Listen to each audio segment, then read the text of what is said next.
यदि आप आईएएस बनना चाहते हैं या आईएएस बनकर देश की रक्षा करना चाहते हैं और यदि आपका जवाब है हां, तो यह वीडियो केवल आपके लिए है। तो वीडियो को आपको पूरा देखना है और हमारे चैनल पर आप यदि पहली बार विजिट कर रहे हैं तो चैनल को सब्सक्राइब जरूर कीजिए। आइए जानते हैं आज का हमारा जो टॉपिक है वो है आईएएस कैसे बने। तो आईएएस किस तरीके से बना जाता है, इन सभी बिंदुओं पे हम आज की वीडियो में चर्चा करने वाले हैं, जिसके अंतर्गत हम चर्चा करेंगे कौन सा इसके लिए एग्जाम देना होगा, क्या यूपीएससी क्या है, नोटिफिकेशन इसका कब आता है, एज लिमिट कितनी होती है और क्वालिफिकेशन क्या चाहिए और परसेंटेज कितनी चाहिए होती है और कितने अटेम्प्ट जो है आपको मिलेंगे इस एग्जाम को क्वालिफाई करने के लिए या फिर आईएएस बनने के लिए। इन सभी बिंदुओं पर एक एक करके हम चर्चा कर रहे हैं। तो सबसे पहले हम बात कर लेते हैं, सर आईएएस बनने के लिए हमें कौन सा एग्जाम देना होता है। तो प्यारे साथियों, आईएएस यानी जो इंडियन एडमिनिस्ट्रेटिव सर्विस है उसके लिए हमें यूपीएससी सीएससी का एग्जाम हमें देना होता है। यानी सीएससी बोलने का मतलब सिविल सर्विसेज का एग्जाम हमें देना होता है और यूपीएससी इसे हर साल कंडक्ट करवाती है। और ये परीक्षा की अगर बात करें तो 3 स्टेज में आपको ये पेपर मिलेगा। पहला जो स्टेज होता है उसे आप प्रीलिम्स एग्जाम कहते हैं, जो पूरा का पूरा ऑब्जेक्टिव टाइप होगा। 2 पेपर इसके अंतर्गत होते हैं। पहला जो आप पेपर देख पा रहे हैं वो है आपके पास जनरल स्टडी यानी जीएस का पेपर इसके अंतर्गत देखने को आपको मिलेगा। और सेकंड जो होता है वो है सीसेट यानी सिविल सर्विसेज एप्टीट्यूड टेस्ट होता है और जिसका नेचर पूरा का पूरा क्या है, ये क्वालिफाइंग नेचर है। और प्रीलिम्स क्वालिफाई करने के बाद आप दूसरे स्टेज में आप पहुंचते हैं और वो है आपके पास मेंस। और मेंस का एग्जाम पूरा का पूरा डिस्क्रिप्टिव पैटर्न में होता है यानी सब्जेक्टिव में ये मिलेगा आपको, जिसके अंतर्गत टोटल आपको 9 पेपर आपको देखने को मिलेंगे, जिसके अंतर्गत आपको लैंग्वेज का पेपर मिलेगा, आपको ऐसे का पेपर आपको देखने को मिलेगा, जनरल स्टडी के आपके 4 पेपर आपको देखने को मिलते हैं। इसके अलावा आपके पास जो ऑप्शनल सब्जेक्ट है उसके भी 2 पेपर आपको देखने को मिलते हैं। जब आप मेंस एग्जाम क्वालिफाई कर लेते हैं उसके बाद तीसरा स्टेज और वो है आपका कौन सा, इंटरव्यू, यानी जिसके अंतर्गत आपकी क्या चेक करते हैं, पर्सनालिटी टेस्ट आप चेक किया जाता है, जिसमें आपका व्यक्तित्व, आपका सोचने का तरीका यानी आपके अंदर लीडरशिप की क्वालिटी देखी जाती है, क्योंकि आप एक बहुत बड़े पद के लिए आप बनने जा रहे हो या बहुत बड़े पद पर आप पहुंचने जा रहे हो। और उसके बाद प्रीलिम्स पास होने के बाद ही आप आगे के स्टेज में पहुंच पाते हो। यानी प्रीलिम्स यदि आपका पास नहीं हुआ या क्वालिफाई नहीं हुआ फिर आप मेंस नहीं दे पाओगे। और प्रीलिम्स कंप्लीट होने के बाद जैसे आप मेंस में पहुंचते हैं उसके बाद मेंस और इंटरव्यू के दोनों के अंकों के आधार पर आपकी मेरिट बनती है। तब जाके आप आईएएस या आईपीएस या आईएफएस या आईआरएस जैसे पदों पर चयन पाते हो। अब हम बात करते हैं सेकंड, हम बात करते हैं यूपीएससी क्या है। तो यूपीएससी प्यारे साथियों एक कमीशन है जिसे हम यूनियन पब्लिक सर्विस कमीशन के नाम से इसको जाना जाता है, जो एक कॉन्स्टिट्यूशनल बॉडी है और इसका गठन हुआ था 1 अक्टूबर 1926 को और ये भारत के सबसे प्रतिष्ठित एग्जाम को ये कंडक्ट कराती है। यानी सीएससी जैसे ये आपका सीडीएस, सीएपीएफ और एनडीए जैसे एग्जाम को ये कंडक्ट कराती है। यानी कुल मिलाकर के ऑल इंडिया सर्विसेज के साथ साथ ये सेंट्रल गवर्नमेंट के 24 से अधिक एग्जाम को ये कंडक्ट कराती है। अब हम बात करते हैं नोटिफिकेशन कब आता है यूपीएससी सीएससी का। तो प्यारे साथियों यूपीएससी का एक साथ पूरा नोटिफिकेशन आता है, जितने भी एग्जाम होते हैं यानी 24 जो एग्जाम है उन सब का नोटिफिकेशन एक साथ आता है। और अगर हम बात करें कब आएगा तो हर साल फेब में या फिर मार्च के महीने में ये नोटिफिकेशन आता है। और उसके बाद सीएससी का जो यानी पहला प्रीलिम्स का एग्जाम होता है वो हर साल मई या जून, है ना, मई या जून के महीने में ये आयोजित किया जाता है। और मेंस की अगर बात करें वो सितंबर या फिर अक्टूबर के महीने में पहुंचता है।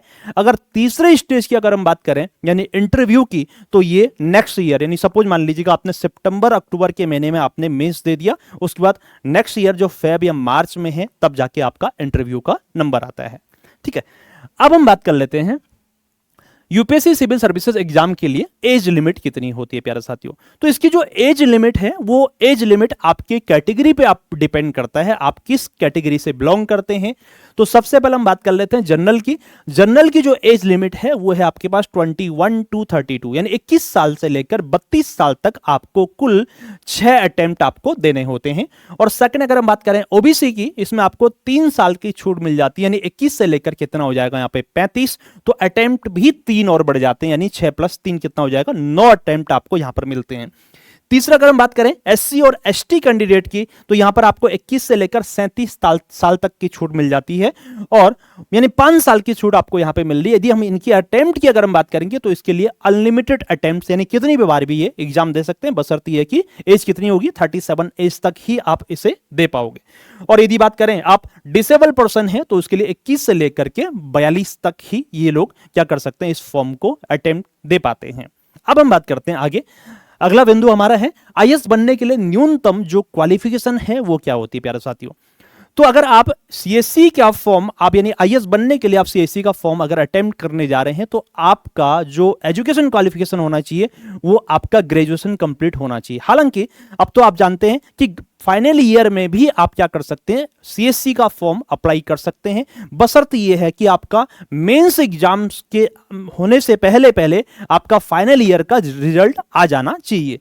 तो आपको क्या करना चाहिए, किसी भी विश्वविद्यालय से, किसी भी यूनिवर्सिटी से आप ग्रेजुएशन कंप्लीट होनी चाहिए। अब ग्रेजुएशन किस स्ट्रीम में होनी चाहिए, चाहे आप आर्ट्स से हैं, आप कॉमर्स से हैं, चाहे आप साइंस से हैं, या फिर इंजीनियरिंग बैकग्राउंड से हैं, या मेडिकल बैकग्राउंड से, कोई फर्क नहीं पड़ता है, आप फॉर्म अप्लाई कर सकते हैं। किसके लिए, सीएससी के लिए। क्लियर हो गया, तो फाइनल ईयर बच्चे भी इस पे आवेदन कर सकते हैं।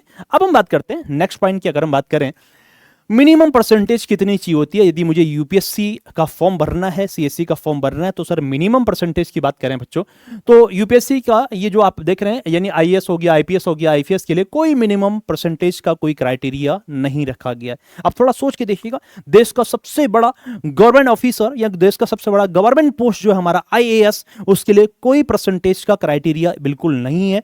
आप चाहे, आपको क्या चाहिए, सिंपल सा किसी भी यूनिवर्सिटी से आप ग्रेजुएट होने चाहिए। आप चाहे 33 मार्क्स लेके आओ, या 40% मार्क्स लेके आओ, या फिर 90% मार्क्स आप लेके आ रहे हैं, कोई फर्क नहीं पड़ता है। आपको केवल ही केवल किस पे ध्यान देना है, अपनी रणनीति यानी स्ट्रेटेजी पे ध्यान देना है, और अपनी जो है तैयारी पर आपको बेस्ट से बेस्ट करने की कोशिश आपको करनी है। अब हम बात करते हैं last, UPSC civil services exam के अटेम्प्ट लिमिट कितनी है, कितने अटेम्प्ट मिलेंगे मुझे, यानी मैं जनरल कैटेगरी से आता हूं तो मुझे कितने अटेम्प्ट मिलेंगे इसके अंतर्गत। प्यारे साथियों, इसके लिए आपको कैटेगरी की वाइज आपको अटेम्प्ट मिलते हैं। सपोज मान लीजिएगा कोई जनरल कैटेगरी का एस्पिरेंट है तो इसको 6 अटेम्प्ट मिलेंगे, और ये 6 अटेम्प्ट कब से कब तक मिलेंगे, 21 साल से लेकर के आपके 32 साल की उम्र के बीच में ही ये अटेम्प्ट आपको देना कंपलसरी है। दूसरा, ओबीसी कैंडिडेट है तो उसको टोटल 9 अटेम्प्ट इसको मिलते हैं, और एज लिमिट इनकी अगर बात करें तो 21 साल से लेकर के 35 साल तक इसमें एज लिमिट है, यानी 3 साल यहां पर एक्सटेंड हो जाता है। अगर एससी और एसटी कैंडिडेट है तो उसके लिए लिमिटेड कुछ नहीं है, यानी अनलिमिटेड अटेम्प्ट वो दे सकता है, बट इसका एज लिमिट की अगर हम बात करेंगे तो मैक्सिमम कितना होगा, 37, यानी 21 to 37, यहां पर भी यही बात लागू हो जाएगी, यानी 37 साल तक की उम्र तक ये कभी भी कितनी बार क्या कर सकता है, यूपीएससी का अटेम्प्ट दे सकता है। अगर आप क्या हैं, अगर सपोज मान लीजिएगा डिसेबल पर्सन आप हैं तो उसमें भी क्या होगा, कैटेगरी वाइज होंगे वहां पर भी अटेम्प्ट। अगर सपोज मान लीजिएगा आप जनरल हैं और डिसेबल हैं या फिर ईडब्ल्यूएस हैं तो आपको यहां पर 9 अटेम्प्ट मिलेंगे, और एज तीनों की सेम होगी। एज मैक्सिमम एज कितनी है, 42। अगर आप ओबीसी कैंडिडेट हैं और डिसेबल हैं तो आपको 9 अटेम्प्ट मिलेंगे, यहां पर भी एज सेम हो जाएगी 42। अगर आप सपोज मान लीजिएगा एससी और एसटी कैंडिडेट हैं और आप क्या कर सकते हैं, फिर सेम उसकी तरह अनलिमिटेड जो है अटेम्प्ट आप दे सकते हैं, बट यहां पर कितने एज तक आपको दे पाएंगे, 42 एज तक ही आप इस अटेम्प्ट को दे पाएंगे। अब ये तो क्लियर हो गया कि हम कितनी बार अटेम्प्ट दे रहे हैं, कौन सी कैटेगरी कितनी बार अटेम्प्ट देगा और किस एज तक वो अटेम्प्ट देगा। अब हम बात करते हैं प्यारे साथियों कि हम जो है अटेम्प्ट को कैसे काउंट करें। तो यदि हम बात करें अटेम्प्ट को कैसे काउंट करें, तो प्यारे साथियों सपोज मान लीजिएगा मैंने इस बार फॉर्म भरा और मैंने अगर पेपर नहीं दिया, मींस प्रीलिम्स देने के लिए मैं गया ही नहीं, तो मेरा जो अटेम्प्ट है वो काउंट नहीं होता है। यानी फॉर्म भरने से आपका अटेम्प्ट जो है लैप्स नहीं होता है। सपोज फॉर्म भर लिया आपने, उसके बाद आपने प्रीलिम्स एग्जाम को अटेंड कर लिया, तो आपका एक अटेम्प्ट जो है कम हो जाएगा। यानी अटेम्प्ट तभी काउंट होगा जब आप क्या करेंगे, प्रीलिम्स के एग्जाम को अटेंड करेंगे। आप अटेंड नहीं कर रहे हैं तो जिससे आपके अटेम्प्ट पर कोई काउंट नहीं होगा, कोई फर्क आपको नहीं पड़ेगा। आप जिस भी कैटेगरी से बिलोंग करते हैं, आपको जो 6 अटेम्प्ट आप जनरल से हैं तो आपके पास पूरे के पूरे अटेम्प्ट बचे रहते हैं। हालांकि एससी एसटी के लिए कोई अटेम्प्ट का कोई लिमिटेशन नहीं है। तो ये था इस वीडियो में हमने देखा कि आईएएस बनने के लिए यानी आपके फॉर्म भरने तक की पूरी प्रक्रिया जो हमने आज इस वीडियो में समझी।